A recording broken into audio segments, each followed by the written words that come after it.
Reported today in The Verge. Twitter hashtags aren't as useful as they used to be. The Interface is a daily column and newsletter about the intersection of social media and democracy. Subscribe here. Last summer, with misinformation swirling about the death of Jeffrey Epstein, I joined a chorus of voices calling for an end to Twitter's trending topics.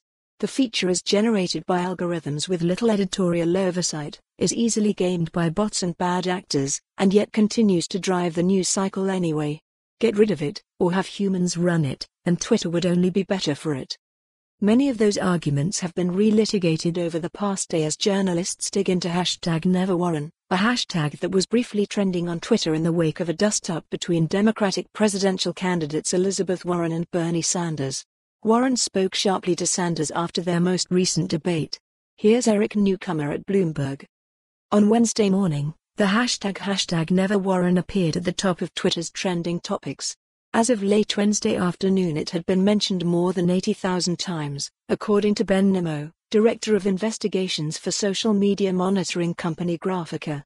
It looks like it started off among some long-standing Sanders supporters, he wrote in an email, but the most striking thing is that all the most retweeted posts are of people criticizing the hashtag and the mentality behind it, and or calling for unity.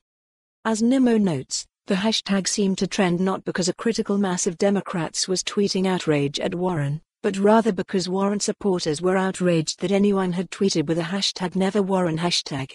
Still, an untold number of Americans may have seen the trend on Wednesday and assumed that some groundswell of anti-Warren sentiment had suddenly materialized. It was a classic example of people on Twitter bringing more attention to something than it deserved, in ways that work against their interests. At Vox.com, Emily Stewart points out that the overall effect of misleading trends like #NeverWarren is to undermine confidence in our information sphere generally and in Twitter specifically. As has been the case with so many viral hashtags and discussions on Twitter, the incident has again shown that when it comes to what's gaining traction on the internet, we still have a hard time telling what's real, what's fake, and what's being spread by whom. How much of the activity around #NeverWarren is generated by bots? How much of it comes from the so-called Bernie brothers, the online army behind the Vermont senator? And how much of it comes from Warren supporters trying to combat the #NeverWarren hashtag, or reporters tweeting about it, who are inadvertently causing it to trend higher on Twitter? It certainly harkens back to what we saw in 2016, and what we know happened in 201. For more on this story, visit the news article link.